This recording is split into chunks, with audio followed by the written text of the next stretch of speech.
Ummu Warokah binti Al-Haris radhiyallahu anhu. Selamat datang di podcast Mengenang di Ramadan bersama saya, Eka Rahmaida, dari Kohausik Seni Bunda Produktif Batch 1. Pada podcast Mengenang kali ini, kita akan mengenang sahabiah agung yang telah berhasil menguasai hasrat dan kecenderungan dirinya dalam meraih kebahagiaan akhirat. Wanita mulia itu adalah Ummu Warokah binti Al-Haris radhiyallahu anhu, imam para sahabiah. Ia tidak pernah tergiur dengan nikmat dan keindahan dunia yang fana.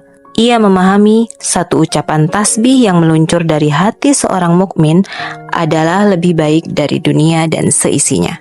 Ia jadikan rumahnya sebagai masjid dan tampil sebagai ahli ibadah yang patut diteladani siapapun. Ia tak pernah melewatkan kesehariannya bersama Al-Quran. Ayat-ayat Al-Quran telah mengalir dalam tubuhnya dan mengisi kehidupannya dengan cahaya iman dan nikmatnya ibadah.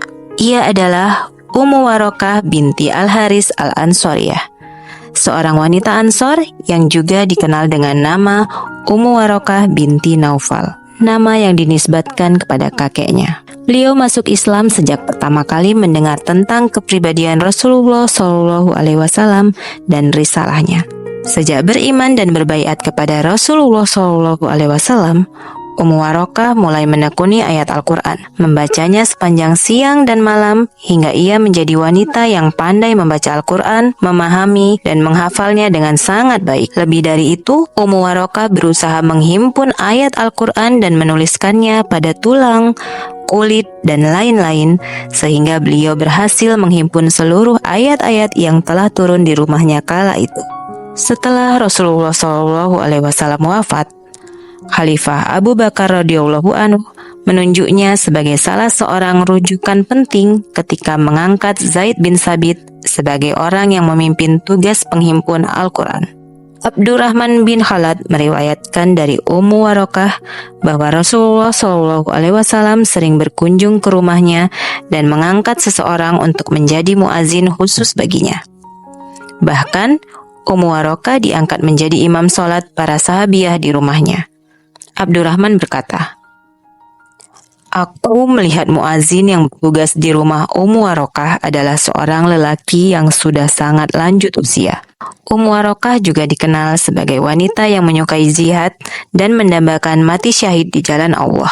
Tatkala Rasulullah SAW menganjurkan para sahabat untuk ikut dalam perang Badar, maka ia segera menjumpai Rasulullah SAW lalu berkata, "Wahai Rasulullah, izinkanlah aku ikut perang bersamamu untuk merawat tentara yang terluka dan sakit. Semoga Allah memberiku mati syahid dengan cara itu." Rasulullah SAW berkata, "Tinggallah di rumahmu, karena sesungguhnya Allah Subhanahu wa Ta'ala akan memberimu anugerah sebagai seorang mati syahid." Sejak itu, Ummu Warokah dijuluki Asy-Syahidah, wanita yang mati syahid.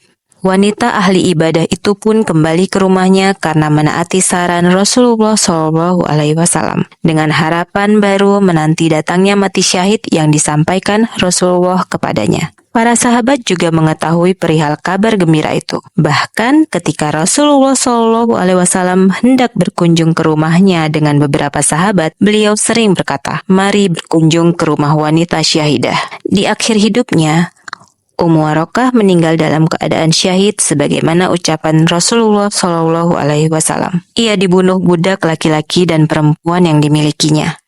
Peristiwa itu terjadi di masa kepemimpinan Khalifah Umar bin Khattab radhiyallahu anhu.